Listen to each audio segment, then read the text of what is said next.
Ela sempre soube disfarçar a dor. Mas ninguém estava preparado para o que aconteceu naquela noite de inverno. Rita Blanco, nascida a 11 de janeiro de 1963, sempre foi uma mulher de palco, uma presença incontornável no panorama artístico português. Os olhos intensos, a voz firme, a energia que parecia não se esgotar. Durante décadas, ela habitou as casas dos portugueses através da televisão, do teatro, do cinema. Mas há algo que nunca se vê nas câmaras: o coração. E foi precisamente esse órgão silencioso que decidiu fazer-se ouvir, da pior forma possível. Tudo começou com um aperto. Não físico, mas existencial. Nas semanas que antecederam o episódio, Rita isolava-se mais do que o habitual.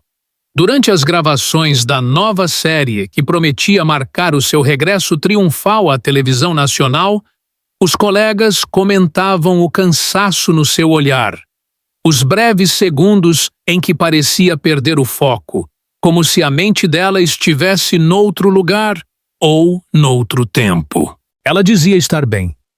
Claro, Rita sempre foi mestre em vestir personagens, até mesmo fora do palco. Sabia ocultar as fragilidades com uma piada irônica, um olhar penetrante ou aquele sorriso que parecia dizer: "Não te preocupes comigo, preocupa-te contigo." Mas naquela noite, num camarim gelado de Lisboa, o corpo recusou continuar a fingir. Eram 23h17 quando caiu. Os técnicos de som ainda estavam a desmontar o equipamento. Alguns atores já tinham saído. Foi a assistente de guarda-roupa, Maria Inês, quem a encontrou estendida no chão, uma mão apertando o peito, a outra tremendo, como se quisesse agarrar o tempo, suspendê-lo. "Ajuda-me", sussurrou ela antes de desmaiar. O reboliço nos bastidores foi imediato. A ambulância chegou em 9 minutos, mas os 9 minutos pareceram uma eternidade. Os paramédicos diziam pouco, concentrados nos sinais vitais, nos monitores que apitavam com urgência. "Suspeita de infarte agudo do miocárdio", murmurou um deles, olhando rapidamente para o colega, como se receasse dizer aquilo em voz alta. No Hospital de Santa Maria, os corredores pareciam estreitar-se à medida que a notícia corria. Uma atriz mítica, ícone da cultura portuguesa, estava entre a vida e a morte. Os médicos foram rápidos e discretos, mas nem mesmo o protocolo clínico conseguiu esconder a tensão. O coração de Rita estava fragilizado, não apenas pelo esforço físico, mas por algo mais profundo, mais antigo, mais silencioso. Um desgaste invisível, acumulado em anos de dar tudo de si aos outros e guardar tão pouco para si própria. E foi nesse limbo, entre a luz fria do bloco operatório e o calor das memórias que teimavam em invadir-lhe a mente, que algo se desfez dentro dela. Alguns diriam que foi apenas um músculo lesionado, uma falha de condução elétrica.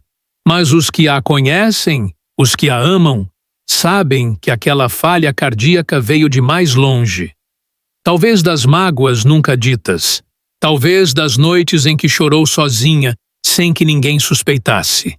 Ou talvez, e aqui reside o maior dos mistérios, de uma vida inteira vivida em intensidade. Os médicos falavam em arritmia severa, em necessidade de intervenção imediata. Mas Rita, ainda semiconsciente, murmurava nomes. Nomes de pessoas que já partiram.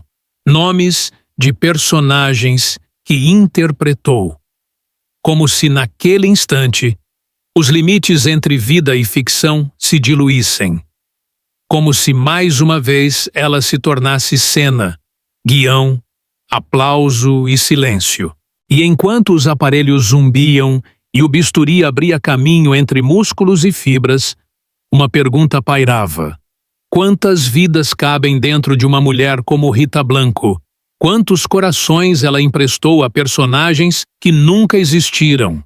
E o que acontece quando, finalmente, o coração dela exige ser ouvido? Na sala de espera, familiares evitavam perguntas. Jornalistas aguardavam do lado de fora.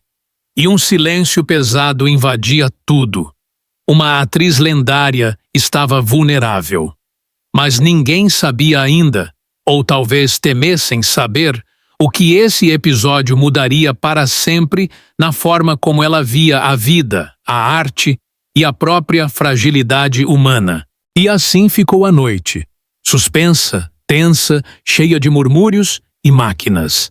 Com Rita entre mundos, com Portugal aprender a respiração. Porque há momentos em que o coração, literal e metaforicamente, deixa de ser apenas um órgão. Passa a ser a última fronteira entre o que fomos e o que ainda podemos ser. Havia um cheiro estranho no quarto, uma mistura de desinfetante hospitalar com lavanda artificial. Um perfume barato borrifado por uma enfermeira que dizia que ajuda a acalmar. A televisão estava ligada sem som. Num canal qualquer, passavam imagens antigas a preto e branco. E ali, deitada na cama 37B da ala de cardiologia do Hospital de Santa Maria, com fios colados ao peito e um monitor pulsando em azul intermitente, estava ela, Rita Blanco. Mas não aquela dos cartazes, nem dos palcos. Era outra. Uma mulher cansada. Uma mulher inteira. Os dedos das mãos dela mexiam-se levemente, quase imperceptivelmente, como se ainda procurassem um gesto, um texto, uma mão. No canto do lençol, alguém tinha bordado as letras HSM, mas Rita achava que pareciam iniciais de um nome esquecido. Helena Sofia Martins, sussurrou para si, inventando uma personagem, como fazia em criança. Essa mania de transformar tudo em história, até a dor. Ao lado da cama, uma cadeira de vinil cor de vinho guardava o casaco que ela mais gostava. Um sobretudo preto, puído nos punhos, com um botão que faltava. Aquele casaco acompanhara-a em noites de ensaios, em passeios à beira-mar, em despedidas que ninguém viu. E agora ali estava, pendurado como uma memória esquecida. Sobre a mesa de cabeceira, uma garrafa de água, um copo de plástico meio vazio e um livro de Agustina Bessa Luiz, com uma marca de página feita de bilhete de comboio, Lisboa-Cascais, 2011. E era nesse detalhe, esse bilhete amarelecido, que a mente de Rita fugia para longe. De volta a um verão quente, ao som das cigarras e do mar, ao cheiro de protetor solar e sardinhas assadas. Lembrava-se de estar sozinha numa esplanada em Carcavelos, a escrever num caderno azul. Lembrava-se de pensar que, um dia, tudo aquilo acabaria. Mas não assim. Não com agulhas nos braços, não com o peito aberto, não com o coração a vacilar entre o agora e o nunca mais. As visitas eram controladas. Só entravam 2 pessoas por dia. No terceiro dia, apareceu Jorge, um técnico de som que trabalhara com ela em A Gaiola Dourada. Trazia flores, malmequeres amarelos e um silêncio embaraçado. Não sabiam bem como começar. Ela sorriu, fraco. Ele perguntou: "Lembras-te daquela cena que gravamos 5 vezes por causa do microfone a falhar?" Rita assentiu, riram. E foi a primeira vez que o monitor cardíaco soou menos urgente. Nos dias seguintes, outros rostos vinham. Uma antiga vizinha, um primo afastado, uma fã que mandou um postal com a inscrição "A sua voz curou-me num tempo difícil." Mas o que mais mexeu com ela foi uma carta, deixada discretamente por uma enfermeira. Era da mãe de uma jovem atriz, morta um ano antes num acidente. A carta dizia... Ela dizia que queria ser como a Rita, forte, frágil, justa, nunca esquecida. Rita leu e chorou. Pela rapariga, pela mãe, por ela própria. Na rotina do hospital, ela começou a notar os pequenos gestos, os que antes ignorava. O som do carrinho das refeições a rolar pelo corredor. O cuidado com que a enfermeira Carla arranjava os lençóis. O jeito tímido com que o médico residente, Dr. Tiago, evitava olhá-la nos olhos quando falava de estatísticas. Cada um deles, sem saber, construía o novo enredo que ela agora vivia. Um enredo sem guião, sem ensaios, sem figurinos. Rita pedia para desligarem a televisão. Preferia o silêncio. Ou melhor, os ruídos verdadeiros. O gotejar do soro, o passo arrastado de outro paciente, o sussurro de alguém que rezava ao lado. Foi nesse silêncio que ela começou a ouvir outra coisa, uma espécie de música interna, como se o coração, agora remendado, batesse em compasso novo, como se dissesse: ainda cá estou, mas és tu que tens de me escutar. À noite ela falava consigo mesma em voz baixa. Testava frases, memórias, nomes. Inventava diálogos entre ela e a Rita de 1989 ou com a criança que foi em Alvalade, a brincar com caixas de cartão como se fossem palcos. Uma vez, disse a enfermeira da noite: se eu não voltar, diz a minha cadela que não me esqueci de lhe dar o biscoito. A enfermeira riu. Depois chorou. As mãos de Rita, que antes seguravam guiões e copos de vinho em cena, agora tremiam ao pegar no garfo. Mas ela dizia: ainda é a mesma mão, só mudou o texto. Começou a escrever num caderno pequeno. Escrevia devagar, como quem descobre que cada palavra tem peso, que cada linha é uma decisão. Às vezes, deixava espaços em branco. Para o que não se pode dizer, explicou a um auxiliar curioso, e foi assim, entre fios, máquinas e memórias soltas, que Rita Blanco se foi redesenhando.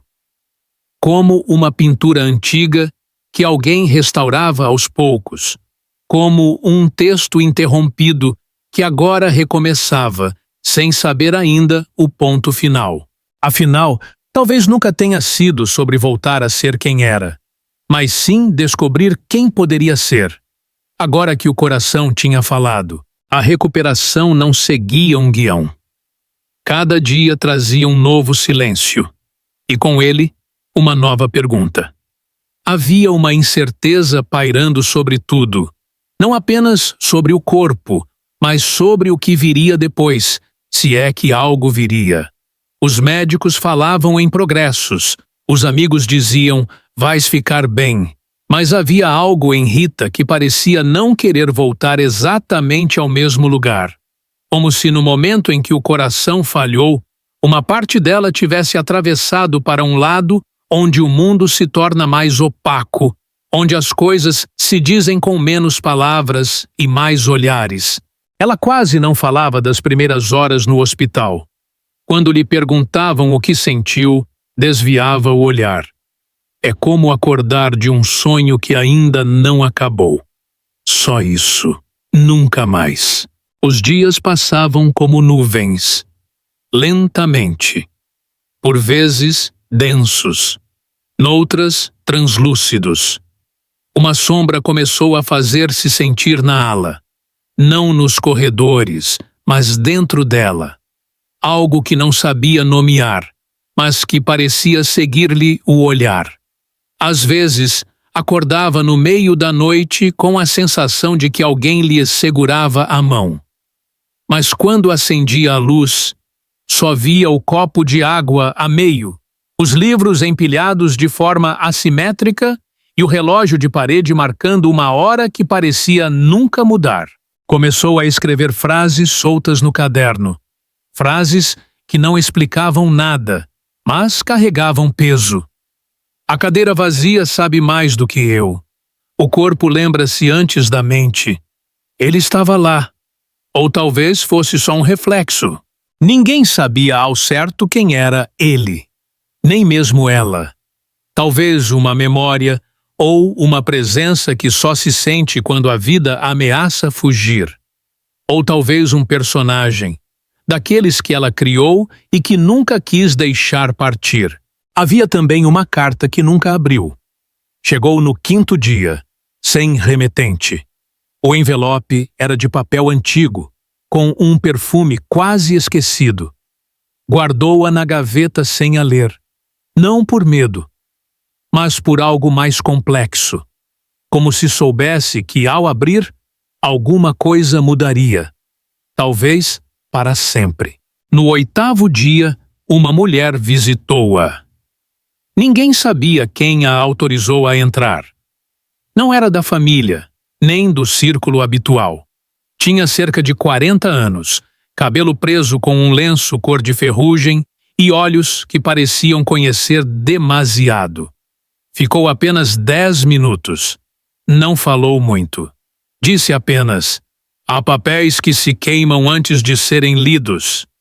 Depois, deixou uma pequena caixa de madeira no criado mudo. Quando Rita a abriu, encontrou uma chave e um papel com 3 palavras escritas à mão. Rua do Vento. Essa noite, Rita não dormiu. Olhava para a chave como se ela lhe falasse. Como se dissesse: "Lembras-te?" Mas não havia lembrança clara. Só uma sensação de déjà vu, uma imagem breve de uma janela azul, batendo ao som de um vento antigo. Ela não contou a ninguém sobre a mulher, nem sobre a chave. Guardou tudo no casaco preto, aquele que sempre a acompanhava. Nos dias seguintes, começou a andar mais, lenta, mas determinada. As enfermeiras diziam que era bom sinal, mas ela sabia. Não caminhava apenas para recuperar. Caminhava porque algo a chamava, algo que ainda não compreendia. Um dia, ao fim da tarde, pediu um espelho. Queria ver-se. Quando se olhou, demorou a reconhecer aquela mulher de pele pálida, cabelo desfeito, olhos fundos. Mas depois, lentamente, algo surgiu no reflexo. Uma familiaridade vaga. Não de agora, mas de muito antes. De um tempo que nem sabia se era real ou inventado. Sorriu, sem saber por quê. No 12º dia, recebeu alta. Ninguém a esperava à porta. Nenhuma imprensa, nenhum familiar, nenhum aplauso. E foi melhor assim. Ela saiu devagar, o sobretudo fechado até ao pescoço, a chave no bolso direito, o bilhete de comboio no esquerdo. Apanhou um táxi sem dizer o destino. Apenas mostrou um papel ao motorista. Ele olhou e perguntou: "Tem certeza?" Ela não respondeu. Apenas assentiu, como quem aceita um papel que nunca pediu, mas que sabia inevitável. Enquanto o carro seguia pelas ruas de Lisboa, o céu escurecia num tom estranho. Nem azul, nem cinzento. Um crepúsculo suspenso. Passaram por lugares que pareciam familiares, mas estavam diferentes. Como se tudo tivesse mudado ligeiramente de lugar. E então, numa ruela estreita, entre muros cobertos de era, o carro parou. Rua do Vento, número 47. A casa era pequena, discreta, mas havia algo nela. Um detalhe nas janelas, uma imperfeição na porta, uma ranhura na madeira que lhe falava sem palavras. A chave encaixou sem resistência. A porta abriu-se com um leve estalido, como se estivesse à espera há muito tempo. O ar lá dentro era morno. Havia livros, muitas plantas, um retrato antigo numa prateleira uma vitrola com um disco parado, um cheiro a chá de jasmim. Tudo lhe parecia simultaneamente estranho e íntimo, como um sonho esquecido, reencontrado. Ela caminhou até uma poltrona vermelha. Sentou-se, respirou fundo, e então, num gesto quase automático, tirou o caderno da mala. Abriu na última página escrita, pegou na caneta e escreveu apenas uma linha. O coração não falhou. Foi um sussurro, e eu ouvi. Mas o que significava isso? Quem era a mulher da caixa? O que havia naquela casa que parecia dela e não era? Por que aquela chave? E, acima de tudo, o que aconteceria agora? As respostas não estavam no caderno, nem nas palavras. Estavam no ar. No espaço entre uma batida do coração e a próxima. E nesse intervalo, tudo ainda podia acontecer. As horas dentro daquela casa pareciam não obedecer ao mesmo tempo que o resto do mundo. Não havia relógios. Ou, se havia, estavam parados. A luz que entrava pelas janelas tinha um tom levemente dourado, como a memória de um verão antigo. Lá fora, o vento murmurava coisas que ela não conseguia decifrar, ou talvez não quisesse. Rita passava os dias em silêncio. Lia páginas que não lembrava ter escrito. Algumas com datas, outras apenas com símbolos, rabiscos, interrogações. Encontrou, numa das gavetas da cozinha, uma fotografia a preto e branco de si mesma, ou alguém extraordinariamente parecida. A imagem estava gasta, mas o olhar era inconfundível. Só que, no verso, uma data. 1950, 7 anos antes do seu nascimento. À noite acendia velas, mesmo com a eletricidade funcionando perfeitamente. As chamas dançavam devagar, lançando sombras nas paredes. Em certos momentos, ela tinha a impressão de ouvir passos vindos do andar de cima, embora não houvesse escada nem piso superior. Uma sensação de presença constante, não ameaçadora, mas inevitável. Como se a casa respirasse com ela.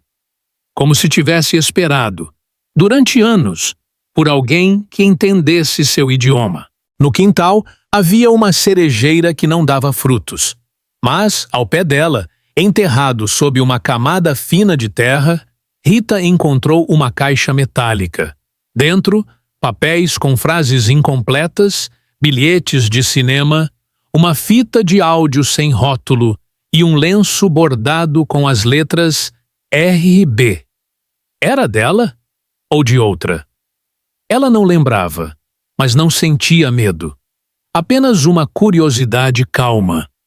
Um desejo de ouvir a fita, de seguir aquele fio invisível até onde ele a levasse. Mesmo que o destino fosse um lugar sem nome. Às vezes, no final da tarde, sentava-se no alpendre com um chá morno, observando a rua quase deserta. Não passavam carros. Os vizinhos, se existiam, nunca apareciam. Apenas uma criança de bicicleta cruzava a rua a cada 2 dias, sempre no mesmo horário, com a mesma roupa, um vestido azul. Ela nunca olhava para Rita. Apenas pedalava, como parte de um ciclo antigo que não sabia que estava a ser observado. Na terceira noite, Rita acordou com a vitrola a tocar sozinha. A agulha rodava sobre um disco riscado. Uma canção sem letra, apenas piano, familiar, quase íntima, como se a tivesse ouvido em sonhos, ou em outra vida.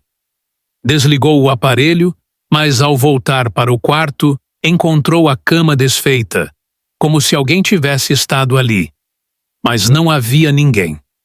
Apenas o caderno aberto na página onde ela escrevera: "O coração não falhou." Agora, abaixo dessa frase, Alguém, ou ela mesma, acrescentara outra. Foi um regresso. Mas regresso a quê? A quem? Na cozinha, os objetos mudavam de lugar. Pequenas coisas. Uma colher virada ao contrário. Uma janela entreaberta que ela jurava ter fechado. Certa manhã, encontrou no chão um recorte de jornal antigo.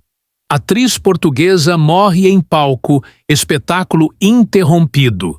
Não havia foto, não havia nome, só uma data, parcialmente borrada. Fevereiro de 2025. Ela não estava morta. Sabia disso. Mas algo na notícia, ou no que faltava nela, a inquietava mais do que o texto em si. Era como se o jornal soubesse mais do que dizia. Como se falasse de um futuro possível, ou de um passado alternativo, ou de uma peça que ninguém chegou a encenar. Começou a sonhar com teatro, mas não como atriz, como espectadora, sentada na primeira fila, num palco vazio. Havia cortinas vermelhas, uma luz única incidindo sobre o centro. Mas ninguém aparecia. O espetáculo nunca começava. E ainda assim, ela sentia que estava a assistir a algo. Algo profundo, mas invisível. Escreveu novamente no caderno. Talvez nunca tenha sido para ser compreendido, apenas sentido. Nos dias seguintes, começou a organizar a casa. Não porque planeasse ficar, mas porque sentia que alguém, em algum tempo, iria voltar ali. E precisava encontrar tudo no lugar certo. A caixa metálica voltou a enterrá-la. A chave colocou-a sobre o livro de Agostina na estante. Lavou as chávenas com cuidado. Deixou a vitrola parada. Numa tarde nublada, vestiu o casaco preto, aquele antigo, puído, como se fosse um uniforme. Colocou o caderno dentro da mala, prendeu o cabelo com um lenço e saiu. Não trancou a porta. Na rua, o vento soprava do lado oposto. A criança de bicicleta passou de novo, mas desta vez parou. Olhou para Rita. Um olhar fixo, sem sorriso. Depois, apontou para o fim da rua, onde uma névoa espessa começava a surgir. Rita caminhou em direção a ela, sem pressa. Com passos suaves, como quem já conhecia o caminho, mesmo que nunca o tivesse trilhado. Ao chegar perto da névoa, sentiu um som. Não música, nem palavras. Um som grave, contínuo, como um tambor ao longe. Ou, talvez, um coração. Não o dela. Outro, mas ritmado, vivo. Parou à beira da neblina. Não atravessou. Não voltou. Ali ficou. E talvez ainda esteja. Ou talvez nunca tenha estado.